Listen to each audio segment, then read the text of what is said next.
Hello friends. आज हम लोग बातचीत करने वाले हैं रिलेशनशिप में चीटिंग के बारे में। तो ये जो रिलेशनशिप में चीटिंग होता है, चाहे मेल करे चाहे फीमेल करे, जो चीटिंग करता है तो वो तो उसका तो कुछ नहीं होता है, लेकिन जिसको चीटिंग मिलता है, जिसको चीट किया जाता है, वो बुरी तरह से टूट जाता है, बहुत हर्ट हो जाता है। इतना ही हर्ट हो जाता है कि कभी कभार वो डिप्रेशन में चला जाता है, मेंटली प्रॉब्लम कभी कभार हो जाता है, और किसी किसी को तो इतना ही ज़्यादा होता है कि सुइसाइड तक वो करने के बारे में सोच लेता है। और जो चीट करता है उसको अगर पूछने जाए तो उसके पास बहुत सारे एक्सक्यूज होते हैं, बहुत सारे कारण वो दिखा देते हैं कि इस वजह से उसने चीट किया है, तो फिर उसको भी कुछ नहीं बोल सकते हैं। और जिसको चीटिंग मिलता है वो तो बुरी तरह से टूट चुका होता है, चाहे कोई भी रीज़न हो। तो ये बहुत बड़ी प्रॉब्लम है आजकल के ज़माने में। ऐसा नहीं कि मेल ही चीट करते हैं, फीमेल भी चीट करते हैं। तो ये मॉडर्न ज़माने में, आजकल के ज़माने में बहुत बड़ी प्रॉब्लम है और अक्सर ये देखने को मिलता है। और अक्सर देखा जाता है कि रिश्ते जो है वो टूट रहे हैं। आजकल रिश्ते टूटना कॉमन सी बात हो गया है। तो रिश्ते इसी वजह से टूटते हैं कि रिलेशनशिप में क्या होता है, चीटिंग मिल जाता है। तो आप इससे बचेंगे कैसे? सबसे पहले तो आपको पहचानना है कि जो आपको चीट कर रहा है आप उसको पहचानेंगे कैसे। ऐसा नहीं कि बहुत देर हो जाए, वो चीट करता जा रहा, करता जा रहा, और आप पहचान ही नहीं पाए उसको, और बहुत लेट हो गया, और बहुत लेट होने के बाद और उसको आप सुधार नहीं सकते। इसलिए जब वो चीट कर रहा तब अगर आपको समझ में आ जाए तो आप कुछ स्टेप उसके बारे में ले सकते हैं। तो सबसे पहले तो आपको उसको पहचानना होगा, और उसके बाद पहचानने के बाद आपको सोचना होगा कि उसके बारे में क्या किया जाए, मतलब उसको सुधारा कैसे जाए, या फिर कैसे क्या क्या स्टेप ले सकते हैं उसके विरोध में हम लोग। तो सबसे पहले हम लोग बातचीत करते हैं कि उस धोखेबाज को हम लोग पहचाने कैसे। तो सबसे पहला जो चीज आप लोग गौर करेंगे वो ये है कि सडन चेंज इन बिहेवियर। आज तक जो इंसान आपके साथ नॉर्मली रहता था, नॉर्मल लाइफ डील करता था, जैसे प्यार मोहब्बत होता है एक दूसरे में नॉर्मली होता था, जो आज तक आपका बहुत केयर करता था, हर एक चीज़ में आपको पूछता था आप कैसे हैं, खाना खाए हैं कि नहीं, आप ठीक है कि नहीं, तबीयत ठीक है कि नहीं, कोई काम अगर कोई प्रॉब्लम में आ जाए आप तो वो उसको सॉल्व करने के बारे में सोचता था, आपको दुखी नहीं देख पाता था, ऐसा करता था। लेकिन अचानक से आपको देखा जा रहा है कि वो अपने में ही मस्त रह रहा है, आपके बारे में कुछ भी नहीं सोच रहा है, सिर्फ अपने से मतलब रख रहा है। आप जो केयर करता था वो केयर भी नहीं कर रहा है, नॉर्मली आपसे बात भी नहीं कर रहा है, शायद दूरी बढ़ा रहा है आपसे, पहले दूरी नहीं बढ़ाता था, शायद दूरी बढ़ा रहा है आपसे। कभी कभार हो सकता है कि फिजिकल होने में भी आपसे, अभी पहले फिजिकल होने में कोई प्रॉब्लम नहीं था, अभी फिजिकल होने में भी आपके साथ प्रॉब्लम है। या फिर सोचिए कि आप टच कर रहे हैं उसको, उसमें भी उसको एंग्जाइटी हो रहा है। कोई भी चेंज हो सकता है, जो इंसान नॉर्मल था उसमें धीरे धीरे चेंज आना शुरू हो जाता है, और कोई कारण भी नहीं है कि आप दोनों में झगड़ा हुआ है या फिर कोई गलत सी बातचीत हुआ है, ऐसा भी कुछ कारण नहीं, फिर भी उसमें चेंज दिखाई दे रहा है। तो ये एक साइन हो सकता है कि वो इंसान का किसी और के साथ अफेयर चल रहा हो, किसी और को पसंद कर रहा हो, और अभी आपको नहीं चाहता हो या फिर आपको नहीं पसंद कर रहा हो। तो ये ध्यान में रखना है, और कुछ दिनों तक आपको इसको ऑब्जर्व करना है। कुछ दिनों को ऑब्जर्व करते करते पहले से फटाक से आप डिसीजन में मत आ जाइए कि इसका अफेयर हो सकता है। पहले ऑब्जर्व कीजिए, अगर देखिएगा कि ये चलता ही जा रहा तब आप स्टेप लेंगे, ठीक है। तो पहले आपको देखना है, ऑब्जर्व करना है, फिर आपको उसके बारे में सोचना है। तो इस तरह से सडन चेंज हो सकता है। तो ये भी हो सकता है एक इंसान को, धोखेबाज चीटिंग इंसान को पहचानने का एक तरीका। नेक्स्ट चीज जो हो सकता है वो है सीक्रेटिव कम्युनिकेशन, ठीक है। हो सकता है कि सोचिए कि अब तक नॉर्मली वो फोन का यूज करता था, लेकिन अभी क्या कर रहा है ना, स्क्रीन लॉक लगा रहा है, और उसके बारे में आपको पैटर्न के बारे में भी नहीं बता रहा है, लॉक के पासवर्ड के बारे में भी आपको नहीं बता रहा है। या फिर सोचिए व्हाट्सअप में, सोशल मीडिया में जो जो चीज़ है वहाँ पे भी वो लॉक लगा रहा है, पासवर्ड लगा रहा है। या फिर सोचिए कि आप कभी कभार उसका फोन छूने जा रहे तो छीन ले रहा है आपसे फोन नहीं दिखने दे रहा। अब तक वो ऐसा नहीं करता था, अचानक से वो ऐसा करना शुरू कर दिया। या फिर सोचिए वो फोन पे किसी से बात कर रहा है, आप अचानक से आ गए तो कुछ और ही वो बात करने लगा। सोचिए नॉर्मल बात कर, फिर शायद बोलने लगा कि रुक रुक अभी तेरे जीजू आ गए हैं, अभी फ़ोन रखते हैं। लेकिन आप सुने हैं कि वो कोई जीजू जो है नहीं, आप उसको सुने हैं कि कोई प्यार मोहब्बत की ही बात चल रहा था, लेकिन आप आते ही बात चेंज कर देता है। या फिर ऐसा होता है कि कभी फ़ोन आया और कहीं कोने में चला गया, आपसे दूरी बना के बहुत धीमी आवाज़ में, ताकि आपको सुनाई ना दे, इस तरह से बात कर रहा है। कुछ भी हो सकता है, ठीक है। या फिर आप फोन कभी चेक करें तो आपसे फोन छीन के बोल रहा है तुम मेरे ऊपर शक कर रहे हो, ऐसे करके। अभी तक नॉर्मली नहीं करता, आप नॉर्मली उसका फोन लेते थे, यूज करते थे, कुछ भी नहीं बोलता था, लेकिन अचानक से ऐसा करना शुरू कर दिया। तो ये भी हो सकता है कि ये चीज नहीं, तो कुछ भी अगर फोन में नहीं होगा तो आपको फोन वो नॉर्मली दे देगा। फोन में लॉक लगाने की जरूरत नहीं है, पासवर्ड लगाने की जरूरत नहीं है, आपसे फोन छीनने की जरूरत नहीं है, कोने में जाके बात करने की जरूरत नहीं है, बात चेंज करने की जरूरत नहीं है, किसी भी जरूरत नहीं पड़ेगा। अगर वो नॉर्मल रहेगा तो आप फोन जब मर्जी उसका लीजिए, देखिए। लेकिन अगर आप ऐसा करता है बिहेव, तो आप क्या करना है कि आपको समझ लेना है कुछ ना कुछ तो गड़बड़ है। ठीक है। नेक्स्ट पॉइंट मैं जो बोलूँगी वो है अनएक्सपेक्टेड एब्सेंस। पहले क्या होता था कि सोचिए, मेल भी हो सकता है फीमेल भी हो सकता है, मैं किसी को नहीं बोल रही हूँ, धोखे में तो मेल भी चीट कर सकता है फीमेल भी चीट कर सकता है। तो सोचिए कि ऐसा हो रहा है कि कभी कहीं बाहर जा रहा है, तो अब तक नॉर्मली बाहर जाता था, आपको पता रहता था कि कहाँ जा रहा, क्या नहीं करा, कौन से काम से जा रहा नहीं जा रहा, लेकिन अब शायद वो बाहर जा रहा तो आपको बता ही नहीं रहा है कि कहाँ जा रहा है, बस फटाक से निकल गया घर से, या फिर बोला मुझे कुछ काम है मैं जा रहा, पर्टिकुलर नहीं बता रहा कि क्या काम है, किस काम से वो बाहर जा रहा है ना। हस्बैंड वाइफ में तो हमेशा ये बताया जाता है कहीं भी जा रहा है किस काम से जा रहा है, ये तो नॉर्मल सी बात है कि एक दूसरे को बता के ही जाएंगे, लेकिन वो बता के नहीं जा रहा, या फिर कहीं गया है बहुत लेट हो रहा है, अगर वापस आया आप पूछ रहे हैं कि किस वजह से लेट हुआ, तो कोई पर्टिकुलर कारण वो नहीं बता पा रहा है, ऐसे ही बता रहा है, या फिर आपसे दूरी बना रहा है, या फिर ज़्यादा टाइम बाहर रह रहा है बिना मतलब का, कोई काम नहीं है फिर भी बाहर है, या फिर एक्सक्यूज बना रहा है कि मेरा आज मीटिंग है, लगातार एक्सक्यूज बना, कभी बोल रहा है मेरा आज ऑफिस में मीटिंग है इसीलिए लेट हो जाएगा, कभी बोलेगा काम का प्रेशर है इसीलिए लेट हो जा रहा है, या फिर बिना मतलब का बोलेगा आज ज़्यादा काम है आज इसलिए मुझे जल्दी जाना पड़ रहा है। इस तरह का मैंने कोई एक्सक्यूज आपको नहीं दे पाएगा, कोई पर्टिकुलर कारण आपको नहीं बता पाएगा, लेकिन वही कि कभी कभार निकल जाएगा घर से, बोलेगा नहीं कहाँ जा रहा है, या लेट हो रहा तो वो भी पर्टिकुलर, आप अगर आएगा आप पूछेंगे तो चिड़चिड़ाएगा, पूछेंगे तो मैंने आपके ऊपर गुस्सा करेगा, कुछ और ही बोल देगा। तो इस तरह से हो सकता है कि इनकंसिस्टेंसी उसमें दिखाई दे, अनएक्सपेक्टेड एब्सेंस उसमें दिखाई दे। तो ये भी एक कारण हो सकता है कि किसी और के साथ अफेयर है, अब जिसके साथ अफेयर है उसको तो टाइम देना पड़ेगा, अब उसको टाइम देने के लिए एक्स्ट्रा टाइम, उसके काम के अलावा भी टाइम उसको देना पड़ेगा, तो एक्स्ट्रा टाइम बाहर रहना ही पड़ेगा, तो लेट होगा। या फिर सोचिए जल्दी घर से निकल जा रहा है, या छुट्टी के दिन भी नहीं जाता था पहले, अभी बेमतलब का निकल जा रहा है, तो जिससे अफेयर है उसको तो टाइम देना पड़ेगा, जिस वजह से वो ऐसा कर रहा है। तो इस तरह से भी हो सकता है, लेकिन ये भी आपको कुछ दिनों तक ऑब्जर्व करना है, फटाक से स्टेप नहीं ले लेना है, कुछ दिनों तक ऑब्जर्व कीजिए कि ये हो ही रहा है हो ही रहा है हो ही रहा है, तब जाके आप स्टेप लीजिए, तब जाके आप इसके बारे में बात कीजिए। इस पॉइंट मैं जो बोलूंगी वो है लॉस ऑफ इंटीमेसी। सोचिए कि आज तक नॉर्मली हस्बैंड वाइफ में फिजिकल होते ही हैं, तो फिजिकल होने में अब तक नॉर्मल था, लेकिन अब जब फिजिकल आप होने जा रहे हैं तो वो अनकंफर्टेबल फील कर रहा है, आपको पसंद नहीं कर रहा है, या फिर सोचिए आप उसको टच कर रहे हैं तो उस टच भी आपका पसंद नहीं हो रहा, उसमें भी वो गुस्सा हो जा रहा है, आपके नज़दीक नहीं आ रहा है, या फिर कोई प्यार मोहब्बत की बात आप करना चाहते हैं तो वो कंफर्टेबल फील नहीं कर रहा है, अच्छी तरह से बात नहीं कर रहा है आपके साथ इस बारे में, तो ऐसा भी हो सकता है। तो इस चीज़ में अगर आप देखेंगे कि चेंजिंग आ रहा है तो इसमें भी समझ जाइए कि कुछ ना कुछ प्रॉब्लम है, नहीं तो फिजिकल होने में हस्बैंड वाइफ में कोई प्रॉब्लम नहीं होना चाहिए, लेकिन आजकल वो ऐसा ही कर रहा है, तो इसमें भी सोच लीजिए कि कुछ ना कुछ प्रॉब्लम है, शायद किसी और को पसंद कर रहा है, किसी और का टच उसको पसंद है, किसी और के साथ फिजिकल होना उसको पसंद हो गया है, जिस वजह से आपको पसंद नहीं कर रहा, तो ऐसा भी हो सकता है।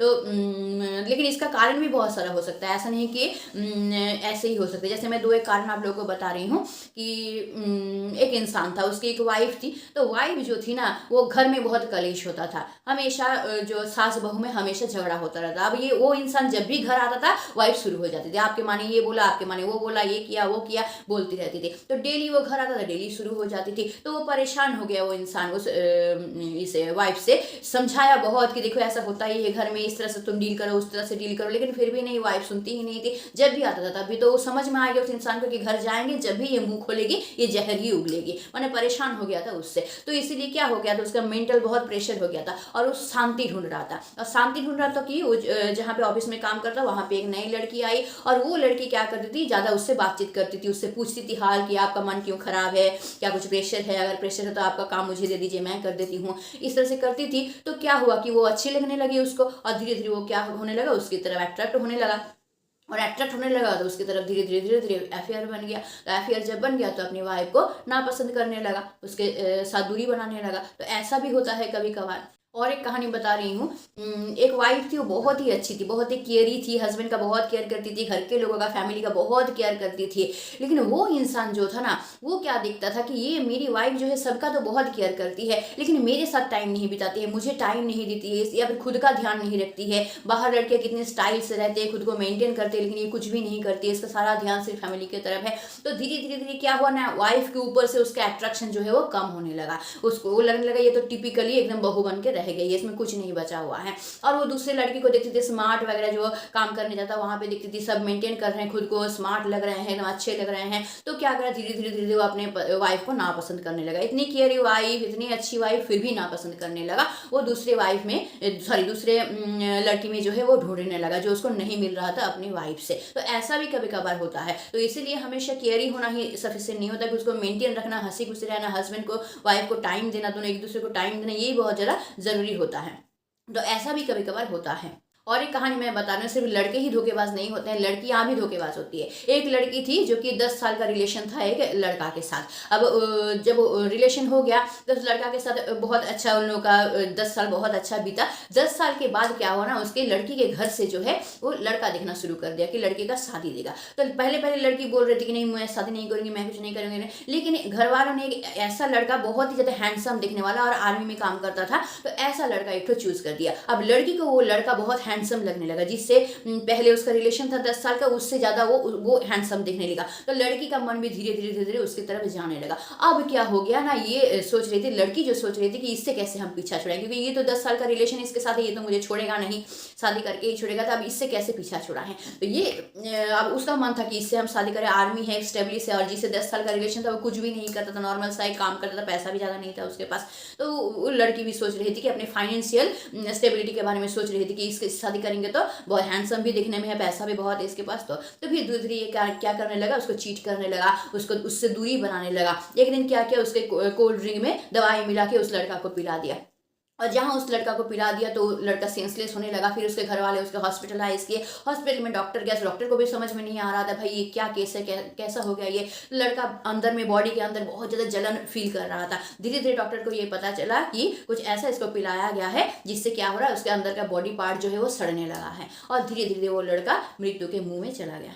तो ऐसा भी होता है, यानी क्या अपने स्वार्थ के लिए बहुत कुछ कर सकते हैं इंसान। तो इसलिए लड़का ही नहीं धोखा दे सकता, लड़कियां भी बहुत अच्छी बहुत चालाक है भाई, बहुत धोखा देती है, इसलिए सावधान रहना चाहिए, ठीक है। नेक्स्ट पॉइंट मैं जो बोलूंगी वो है फाइनेंशियल डिस्क्रिपेंसीज। अभी तक जो इंसान नॉर्मल था, सोचिए आपका हस्बैंड अभी तक नॉर्मल था, घर बार देखता था, घर में जो जरूरत है उसको पूरा करता था, मार्केटिंग करना, घर का सामान लाना, सब कुछ करता था। अचानक से आप देख रहे हैं कि वो खर्चा कर रहा है, कहाँ जो क्या खर्चा कर रहा है कोई ठीक ठिकाना नहीं है। पहले जो इंसान कोई सामान खरीदने में हिचकिचाता था, जो जरूरत का सामान है उसको ही खरीदता था, एक्स्ट्रा कोई सामान नहीं खरीदता था। आजकल वो इंसान पता नहीं क्या क्या खरीद रहा है, खुद को अच्छा दिखाने के लिए परफ्यूम खरीद रहा है, स्टाइल करने के लिए ये खरीद रहा है, वो खरीद रहा है, या फिर बाहर पता नहीं कहाँ पे जो पैसा उड़ा रहा है, आके हिसाब भी नहीं दे रहा। पहले हस्बैंड वाइफ में बहुत बातचीत होता था, जहाँ जो खर्चा होता था दोनों मिल के दोनों एक दूसरे के साथ जो बातचीत करके फिर करते थे। लेकिन आजकल क्या हो रहा है कि कहाँ पे जो पैसा उड़ा रहा है, कहाँ से जो पैसा निकल रहा है, कोई हिसाब नहीं है। पूछने जाओ तो ये वो कारण बता दे रहा है कि यहाँ पे खर्चा हो गया, वहाँ पे खर्चा हो गया, ये सब कारण बता देना। यानी अचानक से बेफालतू का खर्चा करना। जो इंसान बहुत ही हिसाबी था, बहुत ही कैलकुलेट करके चलता था, फैमिली का जरूरत को पूरा करता था, अचानक से आप देख रहे हैं कि वो इंसान क्या कर रहा है, जहां तहां खर्चा कर रहा है, कोई गिफ्ट खरीद रहा है, अननेसेसरी सामान जो है वो खरीद रहा है। तो किसी सोचिए कि जिसको लाइक करता है उसको गिफ्ट देगा, तो उसके लिए तो खर्चा है, उसको करना ही पड़ेगा। अब उसको गिफ्ट दिया वो तो आपको नहीं बता पा रहा है, तो वो कुछ और कारण बता दे रहा है आपको। तो इस तरह से क्या कर रहा है, देख लिए अचानक से दिख रहे हैं कि कहीं पैसा उड़ा दे रहा है। तो ये भी एक कारण हो सकता है कि वो इंसान जो है किसी और के साथ अफेयर में फंस गया है, तो ये भी हो सकता है। लेकिन इसको भी आपको बहुत दिनों तक क्या करना पड़ेगा कि आपको ऑब्जर्व करना पड़ेगा कि हाँ हमेशा क्या ऐसा कर रहा है। या फिर सोचिए कोई इंसान ऐसा होता है ना, अपने नाम पे पॉलिसी ले लेता है, ठीक है, बहुत सारे पॉलिसी क्यों ले लेता है, क्योंकि वो क्या करना चाहता है, अपने फ्यूचर को सिक्योर करना चाहता है कि जिसके साथ वो इसके बाद रहने वाला है, तो वो चाहता है मेरा फ्यूचर सिक्योर हो जाए, ताकि मैं उसके साथ अपना फ्यूचर जो है अच्छी तरह से बिता पाऊँ। तो इसलिए जो पॉलिसी वगैरह पहले नहीं लेता था, अभी पॉलिसी वगैरह लेना शुरू कर दिया है।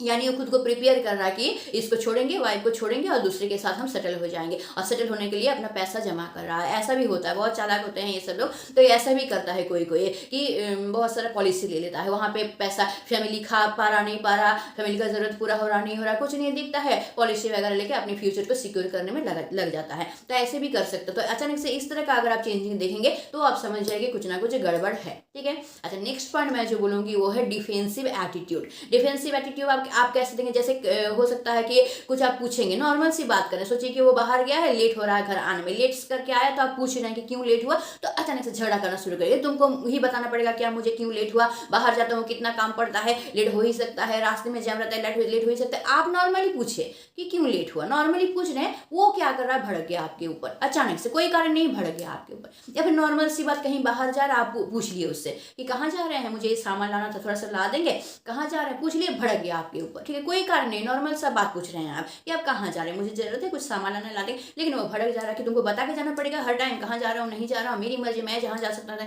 तो ये क्या, डिफेंसिव एटीट्यूड। हमेशा खुद को बचाने की कोशिश, ठीक है, कि आपको दूर हटाने की कोशिश, आप में एक बाउंड्री क्रिएट करने की कोशिश हमेशा। तो ये देखिएगा, हमेशा कोई छोटी छोटी बात पे भड़क जाएगा। फ़ोन ले रहे हैं आप, नॉर्मल सा फ़ोन उसका यूज़ करने के लिए ले रहे हो, भड़क जाएगा, मेरा फ़ोन क्यों ले रहे हो, मेरा फ़ोन क्यों, मुझ पर शक करते हो, मेरा फ़ोन क्यों छू रहे हो तुम, ऐसे करके करना शुरू कर देगा। तो ये भी एक कारण हो सकता है कि वो खुद को बचाना चाहता है, शायद उसका किसी के साथ अफेयर है और जिस वजह से वो क्या करना चाहता है, खुद को डिफेंस करना चाहता है, खुद को बचाना चाहता है, इसलिए आपके साथ बिना मतलब का भड़क रहा है। आप नॉर्मली बात करें, लेकिन वो आपके ऊपर बिना मतलब का, बिना कारण का क्या कर रहा है, भड़क रहा है आपके ऊपर, ठीक है। अच्छा, नेक्स्ट पॉइंट मैं जो बोलूंगी वो है इनकॉन्सिस्टेंसी इन स्टोरीज, ठीक है।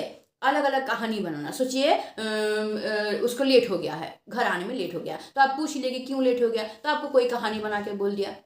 2 दिन बाद फिर आप जब पूछ रहे हैं कि उस दिन जो लेट आए थे क्यों लेट आए थे, उस दिन शायद कुछ और ही कहानी आपको बता दिया। अब पहले कुछ और कहानी बताया था, उस दिन कुछ और कहानी बता रहा है। या फिर कहीं बाहर जा रहा है, तो बाहर जा रहा है तो आप पूछ रहे हैं कि किस लिए जा रहे हो, तो कोई कहानी बता के आपको बोल दिया कि हाँ ये कारण है जा रहे हैं। 2 दिन बाद आप पूछ रहे हैं कि उस दिन जो तुम बाहर गए थे किस लिए गए थे, तो तब आपको कुछ और ही कहानी बता रहा है, ठीक है। तो ऐसा भी हो सकता है। इनकंसिस्टेंसी मतलब उसको खुद ही याद नहीं है कि आपको क्या हो, तो बहाना मार रहा है ना, उसको किसी से मिलने जाना है, किसी को टाइम देने जाना है, तो आपको तो बना के वो कहानी बोला था, अब उसको याद ही नहीं है कि आपको क्या बोला था। दूसरी बार पूछ रहे हैं तो दूसरा कहानी बना रहा है, यानी इनकंसिस्टेंसी होना, ठीक है। तो इससे आप पकड़ लेंगे कि कोई ना कोई भाई कारण तो है, क्योंकि कुछ और बात उस दिन बताया था, आज कुछ और ही बता रहा है ये तो फिर झूठी बोल रहा है, ये तो पकड़ा जाएगा। तो ये भी एक कारण हो सकता है। तो इससे भी आप को समझ में आ सकता है कि कुछ ना कुछ तो भाई बाहर इसका चल रहा है, जिसको वो ढकने के लिए मुझे कहानी बना बना के झूठ झूठ कहानी बोल रहा है। तो ये भी आपको कुछ दिनों तक ऑब्जर्व करना है, ठीक है। फिर आपको एविडेंस लेना है, एविडेंस आपको ले लेना, या रिकॉर्ड करके रख लीजिए उसके बातों को, या फिर एविडेंस देखिए, आप लॉजिकली बात बोलिए, प्रूफ देके बात बोलिए, फिर जाके उससे बात करिए। फटक से बात मत करनी चाहिए, कुछ दिनों तक ऑब्जर्व कीजिए उसको, उसके बाद उससे बात करनी चाहिए। तो ये भी कारण हो सकता है कि स्टोरी में चेंजिंग आना, तो ये भी हो सकता है। इससे भी आप पकड़ सकते हैं कि भाई ये बाहर कुछ ना कुछ इसका है। तो ये सब कारण, जो 7 कारण मैंने बताया, ये सब कारण हो सकता है। लेकिन इसके पीछे बहुत सारा कारण भी हो सकता है, जो मैंने कहानी बताया कि कोई होता है कि अपनी वाइफ को पसंद नहीं आता, टिपिकल बहू लगती है, मेंटेन नहीं करती है, वो भी होता है। बाहर की कोई लड़की पसंद आ जाता है। अब कोई इंसान में, ये तो हैरान होने वाली बात है, एक हस्बैंड था जो अपने वाइफ को, मैंने कोई इंसान ऐसा भी होता है कि घर में भी रखना है मुझे, बाहर भी रखना है, ठीक है, घर में भी वाइफ को अच्छी तरह से रखता था और बाहर भी लड़कियों के साथ वो अफेयर करता था। ऐसे इंसान भी मिलते हैं। ये याद आ गया फटाक से हमको, आप लोग बता रहे हैं, घर में वाइफ को अच्छी तरह से रखता था और बाहर भी अफेयर। बाद में पता चला वाइफ को कि लड़कियों के साथ अफेयर करता है, तो वो ऐसे ही बोलने लगा कि मुझे अच्छा लगता है, मैं अपने वाइफ से तो प्यार करता हूँ, लेकिन मुझे अलग अलग लड़कियों से मिलना बहुत अच्छा लगता है, अलग अलग लड़कियों को ट्राई करना मुझे बहुत अच्छा लगता है। तो इस तरह का भी कारण आता है। ये ऐसे भी लोग क्या करते हैं कि धोखा देते हैं, चीट करते हैं। तो बहुत सारा कारण हो सकता है। मैंने बहुत सारा कारण आप लोगों को बताया, आप लोग देख लीजिएगा। इससे नॉर्मली बहुत सारा कारण इससे हो सकता है, ठीक है। तो अब हम लोग बातचीत करेंगे क्या, कि इससे बचाव कैसे, आप खुद का बचाव इससे कैसे करें, इससे निकले कैसे। आपको तो पता तो चल गया कि आपका जो पार्टनर है वो भाई धोखेबाज है, वो आपको चीट कर रहा है, लेकिन आपको तो बचना भी है ना उससे। तो आप बचेंगे कैसे, चलिए अब उस पर हम लोग डिस्कस करते हैं। तो आपको डील इस तरह से करना है। सबसे पहला पॉइंट मैं जो बोलूंगी वो है stay calm and gather facts. आपको अचानक से स्टेप नहीं लेना है। बार बार मैं बोल भी रही थी, जब कारण मैं बोल रही थी तभी आप लोगों को बार बार बोली थी कि अचानक से स्टेप आपको नहीं लेना है। उस टाइम में शांत रहिए। जब आपको पता चल गया है कि आपका पार्टनर जो है आपको चीट कर रहा है, तो शांत रहिए, कुछ एटीट्यूड मत दिखाइए। शांत रह के कुछ दिनों तक उसको ऑब्जर्व कीजिए, और ऑब्जर्व करने के बाद ना फैक्ट गैदर कीजिए, मतलब प्रूफ गैदर कीजिए। वही बोले कि बातों को रिकॉर्ड कर लीजिए, हो सकता है, या फिर सोचिए कुछ प्रूफ की कोई गिफ्ट आप देख रहे हैं कि लेके जा रहा है, या फिर जो खर्चा में हिसाब नहीं मिला पा रहा है, तो बहुत सारा जो प्रूफ पहले आप क्या कीजिए, मैंने गैदर कर लीजिए। उसके बाद आप क्या कीजिए कि उससे बात करना शुरू कीजिए, ताकि वो डिनाई ना कर सके। जब आप बोल रहे हैं तो वो तो डिनाई भी कर सकता है कि मैं नहीं करता हूं, ऐसा नहीं है, तुम गलत बोल रहे हो, ऐसे भी बोल सकता है। तो आपके पास अगर एविडेंस रहेगा, प्रूफ रहेगा, तो वो डिनाई नहीं कर पाएगा। या फिर बेशर्म इंसान होगा तो तभी डिनाई कर सकता है, वो माने बेशर्म के हद पार कर देगा, उस इंसान के साथ तो रहना ही नहीं है आपको, ठीक है। लेकिन अगर नॉर्मली इंसान होगा, थोड़ा सा भी शर्म उसके अंदर होगा, और आप एविडेंस लेके बात करेंगे, लॉजिकली जब बात करेंगे, तो वो डिनाई नहीं कर पाएगा। तब आप उससे बात करना शुरू कीजिए कि भाई ऐसा नहीं चलेगा, तुमको डिसीजन लेना पड़ेगा, या तो तुम जिसको पसंद करते हो उसके साथ रहो और नहीं तो मेरे साथ रहो। और क्यों तुम ऐसा कर रहे हो मेरे साथ, मैंने क्या किया है, ऐसा क्लियरली बात कीजिए, ठीक है, कि मैंने क्या किया है जो तुम मेरे साथ ऐसे धोखेबाजी कर रहे हो, ठीक है। अब क्लियर जान लीजिए कारण, और क्लियर कारण जानने के बाद उनको बोलिए कि तुम डिसीजन लो भाई, या तो मेरे साथ मैं अगर गलत हूँ तो फिर मुझे छोड़ना चाहते हो तो छोड़ो, और अगर मैं गलत नहीं हूँ तो मेरे साथ नहीं, तुम ऐसा कर सकते, तुमको बाहर का अफेयर जो है उसको बंद करना पड़ेगा। तो आपको लॉजिकली बात करना है। कोई कोई इंसान होता है बस देख लिया और फटाक से जाके उसको बात कर दे, फटाक से जाके बात करेंगे तो झगड़ा बढ़ेगा, कलेश बढ़ेगा, उससे कोई सॉल्व नहीं होगा आपका प्रॉब्लम। और आप लॉजिकली बात करेंगे ना तो वो डिनाई नहीं कर पाएगा, वो एकदम बंध जाएगा, आपके पकड़ में आ जाएगा, वो तो डिनाई नहीं कर पाएगा, तब आप कुछ स्टेप ले पाएंगे। तो इसलिए सबसे पहले एविडेंस को जुगाड़ कीजिए, उसके बाद आप बात करने के लिए जाइए, उसके बाद आप जो है स्टेप लेने की कोशिश कीजिए, ठीक है। नेक्स्ट पॉइंट मैं जो बोलूंगी, इससे आप कैसे डील करेंगे कि कम्युनिकेट ओपनली, ओपनली बात कीजिए, कुछ छुपा हुआ नहीं है। पहले ऑब्जर्व कर लीजिए, आपको एविडेंस मिल गया है, लॉजिकली बात करिए और ओपन खुल के बात कीजिए कि भाई हमको कारण बताओ, ऐसा तो मेरे साथ चलने वाला नहीं है, मेरे फैमिली में तो भाई ऐसा चलने वाला नहीं है, मुझे खुल के कारण बताना पड़ेगा कि क्या प्रॉब्लम है तुमको, मेरे साथ रहने में कोई प्रॉब्लम है, मुझ में कोई कमी है, मेरा कोई प्रॉब्लम है, या तुमको खुद कोई प्रॉब्लम है, सारा खुल के बातचीत कर लीजिए। उसके बाद जैसा आपको ठीक लगे वैसा स्टेप लीजिए। अगर आपका कमी दिखा रहा है तो आप बोलिए ठीक है मैं खुद को सुधारने की कोशिश करूंगा, और अगर वो खुद का कमी दिखा रहा है तो बोलिए ठीक है आप सुधारने की कोशिश कीजिए खुद को, ठीक है। तो ऐसा भी हो सकता है। फिजिकली कोई प्रॉब्लम है, फिजिकली सेटिस्फेक्शन नहीं मिल रहा तो डॉक्टर के पास जाइए, डॉक्टर के पास जाके उसको सॉल्व करिए। बहुत सभी चीज सॉल्व करने का तरीका होता है, तो उसको सॉल्व कीजिए। तो खुल के बात कीजिए, छुपा के कुछ बात मत कीजिए, पहले एविडेंस कलेक्ट कर लीजिए, फिर उसको दिखा के वो तो डिनाई फिर नहीं कर पाएगा आपको, फिर खुल के बात कीजिए, इस पर या उस पर, या तुम या तो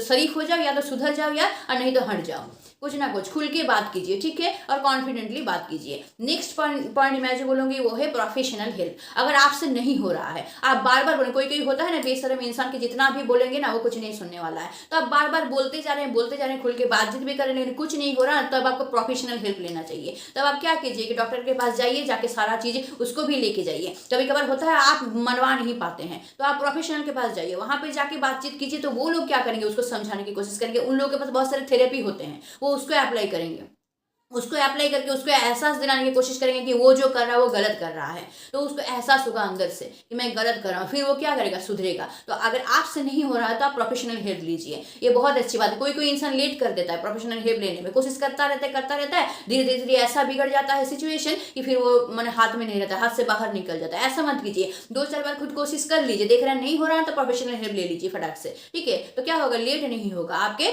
आप संभालने की सिचुएशन में वो रहेगा, आप उसको संभाल पाएंगे, ठीक।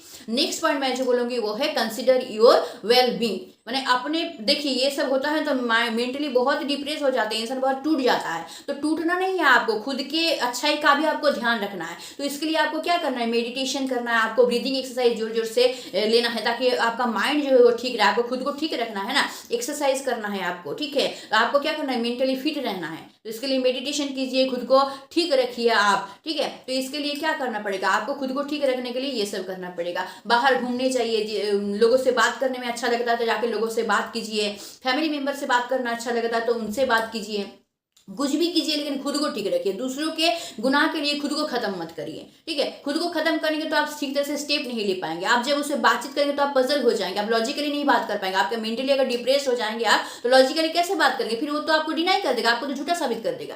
तो इसलिए खुद के ऊपर ध्यान देना बहुत ज्यादा जरूरी है। खुद को एकदम स्टेबल रखिए, खुद को आपका पजल नहीं करना है, मेंटली आपको ठीक रहना है ताकि वो जो बात हो रहा है उसके विरुद्ध में आप लॉजिकली बात कर सके उससे। तो इसलिए खुद का ध्यान बहुत रखिए उस टाइम में बहुत ऐसा होता है कि मेंटली प्रेशर आ जाता है, लोग पजल हो जाते हैं, डिप्रेशन में चले जाते हैं, मेंटली प्रॉब्लम बहुत ज्यादा हो जाता है, कोई सुसाइड के बारे में सोचने लगता है। ऐसा आपको नहीं करना है, आपका जीवन बहुत मूल्यवान है, कोई आपको धोखा दे रहा है इसके लिए आप अपना जीवन को क्यों खत्म करेंगे। आपका तो कोई गुनाह नहीं है, दूसरे गुना करें वो भोगते, आप क्यों भोगेंगे। तो इसलिए आपको खुद को सही रखना, उस टाइम में खुद को स्टेबल रखना बहुत जरूरी होता है। इसलिए खुद की तरफ ध्यान देना सीखिए, ठीक है। खुद के माइंड को ठीक रखिए, मेडिटेशन कीजिए, आप डीप ब्रीदिंग का एक्सरसाइज लीजिए, घूमने जाइए कहीं पे बाहर पार्क वगैरह में घूमने जाइए, लोगों के साथ बातचीत कीजिए, जिसके साथ अच्छा लगता है बात करना उसके साथ बातचीत कीजिए। खुद को अच्छा रखिए ताकि जब आप बात कर रहे हैं, जब स्टेप लेने जा रहे हैं तो आप अच्छा से स्टेप ले पाए, लॉजिकली स्टेप ले पाए, आपको कोई डिनाई ना कर पाए। तो इस तरह इसलिए क्या करना है, आपको खुद के वेलबींग की तरफ बहुत ज्यादा ध्यान रखना है। नेक्स्ट पॉइंट मैं जो बोलूंगी वो है get support from family and friend. आप बहुत कोशिश किए इसको सुधारने के लिए लेकिन नहीं हो रहा है तो आप क्या कर सकते हैं, वो बात आप फैमिली को बता सकते हैं या फिर अपना कोई फ्रेंड को बता सकते हैं। लेकिन फैमिली में आप तभी बताएंगे कि फैमिली अगर आपका सपोर्टिव हो तो। अगर फैमिली ही आपका सपोर्टिव ना हो तो बताने के बाद क्या हो जाएगा, उल्टा इफेक्ट पड़ जाएगा। सोचिए जो फैमिली हो आपके हस्बैंड के सपोर्टिव है तो आपको वो लोग भी डिनाई करेंगे, तुम झूठ बोल रहे हो, तुम उसको सहन नहीं कर सकते हो इसीलिए बोल रहे हो, फालतू का गलत गलत बात बोल रहे हो उसके बारे में, ऐसा बोलेंगे। लेकिन फैमिली ऐसा होना चाहिए कि सपोर्टिव हो, तब जाके आप उसको ये बात बता सकते हैं, तो तब आप बताइए। और नहीं तो ऐसा कोई फ्रेंड है जिसके ऊपर आप बहुत ज्यादा यकीन करते हो, ठीक है, तो उस फ्रेंड को आप बताइए। या फिर हस्बैंड का ही फ्रेंड है, आपके पार्टनर का कोई फ्रेंड है जिसको आप बता सकते हैं, वो पार्टनर क्या करेगा, वो पार्टनर का दोस्त क्या करेगा कि पार्टनर को समझाएगा। हस्बैंड के दोस्त को बता सकते हैं आप, या फिर वाइफ है आपका तो वाइफ के दोस्त को बता सकते हैं। तो हस्बैंड के दोस्त को बताए तो वो दोस्त क्या करेगा, आपके हस्बैंड को समझाएगा, समझाने की कोशिश, अगर आपसे नहीं हो रहा तो ये भी आप कर सकते हैं। या तो फैमिली का सपोर्ट लीजिए। अगर कोई कोई फैमिली ऐसा होता है कि गलत गलत बोलना शुरू कर देता है, सिचुएशन और खराब हो जाता है, ठीक है, तो फैमिली में समझदार इंसान अगर हो, जो समझता है सिचुएशन को, वैसे इंसान अगर हो तभी बताइए, नहीं तो मत बताइए।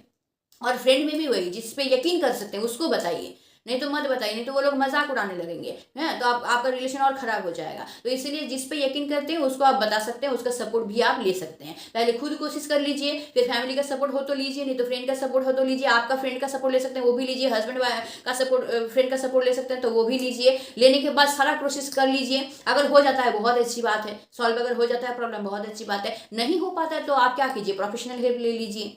उसको करने के बाद भी नहीं होता है ना, तब भाई सेपरेट हो जाना ही बेहतर है, तब अलग हो जाइए, ठीक है। लेकिन अलग होने के लिए भी तो फटाक से आप अलग नहीं हो सकते, पहले आपको प्लान करना पड़ेगा, क्योंकि आपको स्टेबल भी होना है। आप फटाक से छोड़ देंगे तो आपके पास पैसा नहीं है, कुछ नहीं है, फ्यूचर के लिए कुछ है नहीं आपके पास, फटाक से छोड़ देंगे तो आप तो रास्ते में आ जाएंगे, फिर तो प्रॉब्लम है। तो फटाक से आपको डिसीजन भी नहीं लेना है, पहले आपको प्लान बनाना है कि क्या करना है नहीं करना है, आपको सिक्योर करना है, अपने फ्यूचर को सिक्योर करना है, ठीक है। खुद की जिम्मेदारी आप खुद ले सके, ऐसे आपको स्टेबल बनना है, तब जाके ना आप छोड़ पाएंगे, ऐसे तो नहीं छोड़ पाएंगे। कोई इंसान होता है गुस्सा से छोड़ देता है, तो ऐसा नहीं करना। आपको क्या करना है, कंपेंसेशन लेना है। आप अगर हस्बैंड को छोड़ रहे हैं तो आपको खर्चा लेना। अगर आप स्टेबल हैं, आप कमाते हैं तो बहुत अच्छी बात है, ठीक है। फाइनेंशियली स्टेबल होने से ज्यादा और कुछ नहीं होता, इसलिए मैं सबको बोलती हूँ, लड़का और लड़कियों सबको काम करना चाहिए, सबको स्टेबल होना चाहिए, अपने पैरों पर खड़ा हो जाओ उसके बाद शादी करो, ठीक है। तो अगर आप नहीं है, बहुत सारे टाइम ऐसा सिचुएशन भी होता है कि स्टेबल नहीं हो पाता है, तो नहीं है तो फिर फटाक से आप मत स्टेप लीजिए। पहले फाइनेंशियली खुद को स्टेबल कर लीजिए कि आप खुद का जिम्मेदारी खुद ले सकें, तब जाके आप क्या कीजिए, सेपरेट होने के बारे में सोचिए,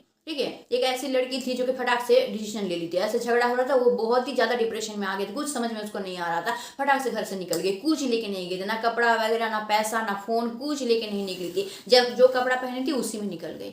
अब घर से निकल गई तो ना रहने का ठिकाना, ना खाने का ठिकाना, कुछ नहीं। अब क्या की ना कि मंदिर में जाके बैठ गई, मंदिर में जाके बैठ के बहुत रोने लगी, तो पूरा दिन वहीं पे रही, रोने लगी रोने लगी रोने लगी, बहुत रोई। फिर शाम हो गया, रात हो गया, तो मंदिर बंद करने का टाइम आ गया, पूरा दिन तो वहां रह लिया। अब मंदिर बंद करने का जब टाइम आ गया, उसको तो मंदिर छोड़ना है, तब मंदिर से वो निकल गई। निकलने के बाद फिर शाम हो गया, अंधेरा भी हो गया है, खाई भी नहीं है, पूरा दिन कुछ भी नहीं खाई है, रो रही है बस। तो क्या हुआ, सामने एक पार्क दिखा, जाके पार्क में बैठी। लेकिन पार्क में भी कितना देर रहेगा, लोग तो रात तक तो कोई इंसान रहता नहीं, सुनसान पार्क एकदम अकेला।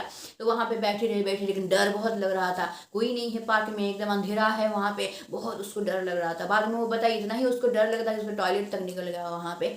तो डरते डरते किसी तरह से रात वो काटी। जब 6 बजे सुबह निकल के एक ऑटो पकड़ी, ऑटो पकड़ने के बाद वो अपने मायके गई। ऑटो वाले को बोली यार मुझे वहां तक पहुंचा दो, वहां पहुंचने के बाद मैं तुमको पे करूंगा। तो इस तरह से क्या मायके पहुंची। तब तक तो इधर बवाल मच गया था, वो कहाँ गई पता नहीं, कहाँ गायब हो गई है। पुलिस में जाके कंप्लेंट भी लिखवा दिए थे उसके घर वाले। फिर जा रहे हैं सुबह जाके वो मायके पहुंचे, तो मायके वाले बहुत डांटने लगे उसको कि क्यों तुम ऐसा, कि यहाँ पे तुमको सीधा आना चाहिए था, हम लोग है ना तुमको संभालने के लिए, ऐसा क्यों कि तुम फटाक से घर से क्यों निकल गया, हम लोगों को बताना चाहिए। तो किसी को बताया भी नहीं थी प्रॉब्लम के बारे में, कुछ नहीं, और ना पैसा वैसा लेके निकली थी, फटाक से निकल गए। तो ऐसा आपको नहीं करना है। वो जो पार्क में बैठी थी उसके साथ कुछ भी तो हो सकता था, उसका जान भी जा सकता था, ऐसा भी तो हो सकता था। ऐसा आपको नहीं करना है। आप वो छोड़ रहा, आपको चीट किया और आप उसको ऐसे ही छोड़ कर निकल जाएंगे और आप बर्बाद हो जाएंगे खुद, ऐसा नहीं करता था, तो बुर्बक है। आपको क्या करना है, प्लान करके लेना है आपको। इसीलिए तो बोल रही हूँ कि खुद के वेलबींग की तरफ आपको ध्यान रखना, ताकि मेंटली आप ठीक रहें, आप कुछ स्टेप लेने के लिए काबिल हो, और प्लान करके स्टेप लीजिए। अगर धोखा दे रहा तो उससे आपको कंपेंसेशन चाहिए। आप किसी भी तरह से उस धोखेबाज को ठीक नहीं कर पाए तो छोड़ दीजिए, छोड़ना बेहतर है, लेकिन प्लान करके छोड़िए। पहले तो या तो आप काम करते हैं, फाइनेंशियली स्टेबल है, बहुत अच्छी बात है, तब फटाक से छोड़ दीजिए, आ जाइए, कोई प्रॉब्लम नहीं है, और नहीं तो उससे पैसा लीजिए। फ्यूचर के बारे में आपको सोचना है ना, तो इस तरह से आपको प्लान करके क्या करना है कि प्लान करके आपको छोड़ना है, ऐसे नहीं छोड़ना, नहीं तो आप बर्बाद हो जाएंगे। जो धोखा दे रहा है वो तो सही रह जाएगा अपने काम में, आप क्या हो जाएंगे, आप बर्बाद हो जाएंगे, आपका फ्यूचर का क्या होगा, फ्यूचर कोई सिक्योर नहीं रहेगा। इसलिए फटाक से आपको डिसीजन नहीं लेना है, सोच समझ के लेना है। तो आई होप आज आप लोगों को सब समझ में आ गया होगा कि किस तरह से धोखेबाज इंसान को आप पहचानेंगे और पहचान के बाद आप किस तरह से उससे डील करेंगे, किस तरह से आप उस प्रॉब्लम को सॉल्व करेंगे। आई होप दोनों चीज़ के बारे में आपको समझ में आ गया होगा और आप अब से धोखा नहीं खाएंगे, और अगर धोखा खा रहे हैं तो ज़रूर आप इजीली उसके बारे में स्टेप ले पाएंगे। तो आई होप जो मैं मैसेज देना चाहती थी इस वीडियो के थ्रू आप लोगों को मिल गया है और आप लोग अपने प्रॉब्लम को सॉल्व कर पाएंगे, क्योंकि ये आजकल के ज़माने में बहुत बड़ा प्रॉब्लम है, इससे निकलना बहुत ज़रूरी है। तो अगर आप लोगों को वीडियो में अच्छा लगता है मेरा, तो ज़रूर इसको लाइक कीजिए, ज़रूर इसको दोस्तों के साथ शेयर कीजिए, ताकि वो लोग भी बेनिफिटेड हो पाए। ये इस प्रॉब्लम बहुत सारे लोगों के जीवन में होता है, तो वो लोग भी बेनिफिटेड हो पाए, उनको भी रास्ता मिले अच्छी तरह से जीने का, नए जीवन जीने का। तो शेयर जरूर कीजिए इसको, और मुझे कमेंट करके ज़रूर बताइए कि आप लोगों को वीडियो कैसा लगता है, आप लोग बेनिफिटेड होते हैं कि नहीं होते हैं, या फिर आपको अगर कोई प्रॉब्लम है जिसका सॉल्यूशन आपको चाहिए वो भी मुझे बताइए, तो मैं उस पर भी वीडियो बनाने की कोशिश करूँगी ताकि आप लोगों का प्रॉब्लम सॉल्व हो जाए। और अगर आप मेरे चैनल पे नए हैं तो चैनल को जरूर सब्सक्राइब कर लीजिए, ताकि इस तरह का मोटिवेशन वीडियो आपको हमेशा मिलती रहे और आपका जीवन सुधरता रहे। तो आज के लिए बस इतना ही। Stay tune, meet soon, tata and bye bye.